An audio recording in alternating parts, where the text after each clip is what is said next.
Hi guys, Rob here and welcome to week 18 of my lockdown here in Cebu, Philippines. This week's video I'm going to look to see after 18 weeks if the flattening of the curve is actually happening in the Philippines. I'm also going to look at the stats and figures for the coronavirus and some travel news related to the Philippines. So let's get to it. Worldwide, coronavirus cases is at 16.6 million with 655,842 deaths. This now exceeds the 650,000 deaths predicted for the seasonal flu. Obviously, you can take the flu shot to reduce your risks, which is not available for the coronavirus. Nonetheless, concerning figures. Looking at individual countries, USA is still number one with over 4.4 million cases. Brazil has over 2.4 million, India with 1.5 million, Russia is inching up to 1 million, and South Africa with nearly 500,000 cases. Looking at the Philippines, it's moved up to number 28.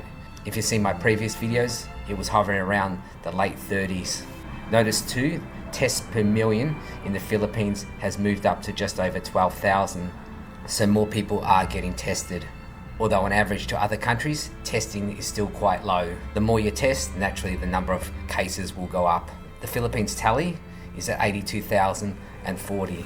with 53,649 being active cases. Deaths just under 2,000, which is quite low still, and I went into that last week. So in this video I wanted to show if the Philippines is flattening the curve. We hear about this all the time. Flattening the curve is just simply a strategy to slow the spread of the coronavirus, which is shown as a graph, flattening over time as the number of infections decrease. The Philippines has been in some type of quarantine since just after mid-March, so basically 4.5 months. So over this time, has the quarantine flattened this curve?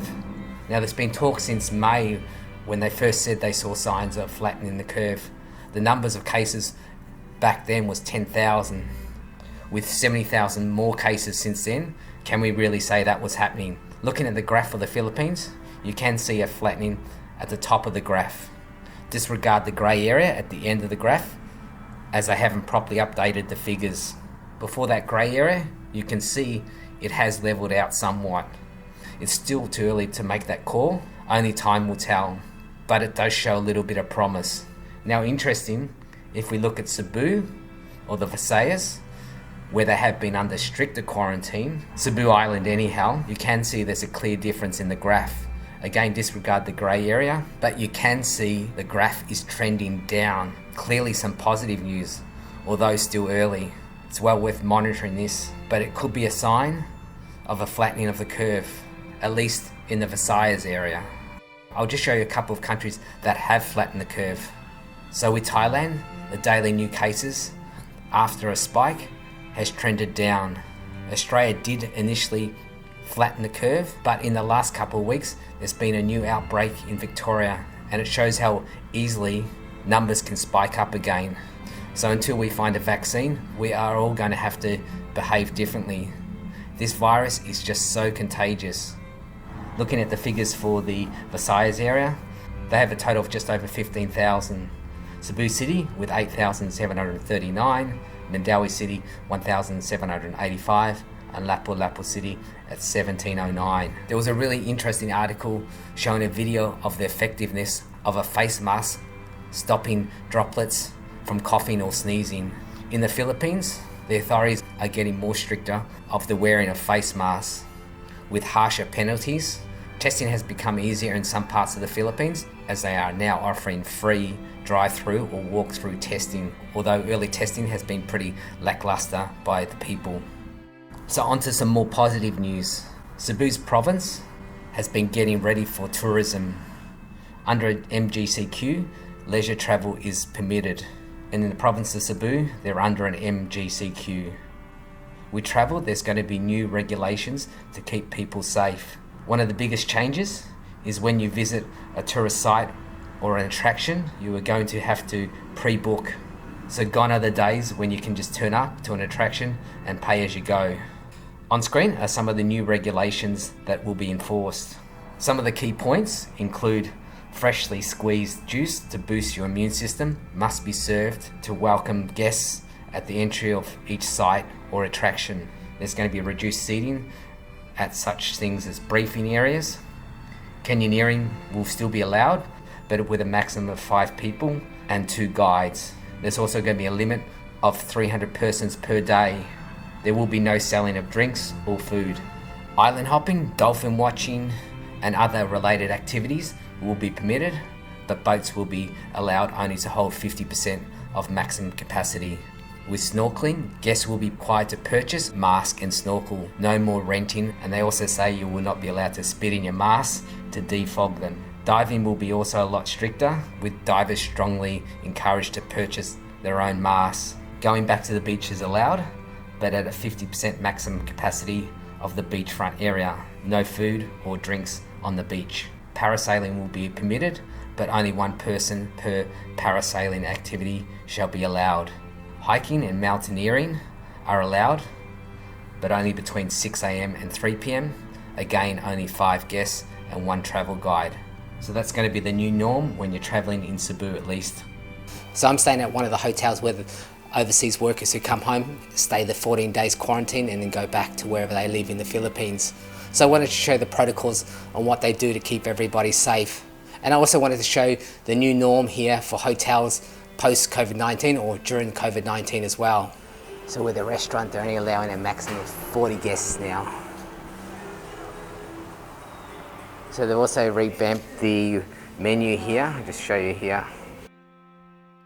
So now at the restaurant you can see how the seating is spaced out. There's only 40 people allowed at any given time.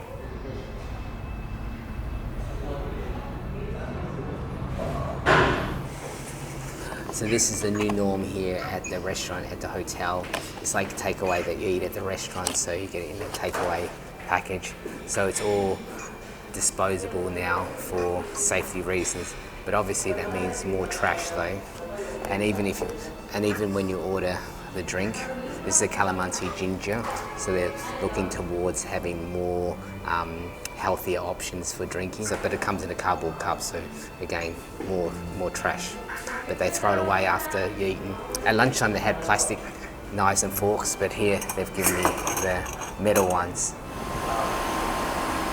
So when the overseas workers have to go through this checkpoint here that sprays you with chemicals to get rid of any of the virus.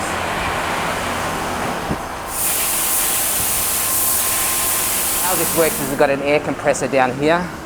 It goes through a tube here up to a bottle of alcohol here, and it sprays in a fine mist of the alcohol as the people walk through here. So I just want to show you the setup here at the hotel with the overseas workers here.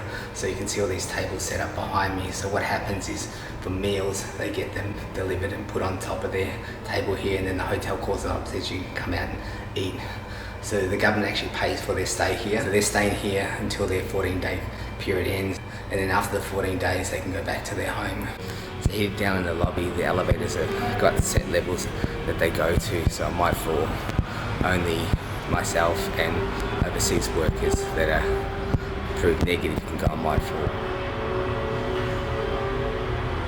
So sometimes there's a police car that parks just here or just around the side of the building here, and they're here to stop those overseas workers from getting out of the hotel or trying to escape from the hotel. So this is down in the lobby where they disinfect the lobby here every morning. Is it just once a day? Yeah, once a day, sir. So every morning they Every morning we will disinfect the area. So I'll check out. The rooms get disinfected as well. Turn on this one. Yeah, and what's inside? Zone rocks. The chemicals. Chemicals? Zone rocks. Okay, yes. To kill obviously the coronavirus. And you just spray that around.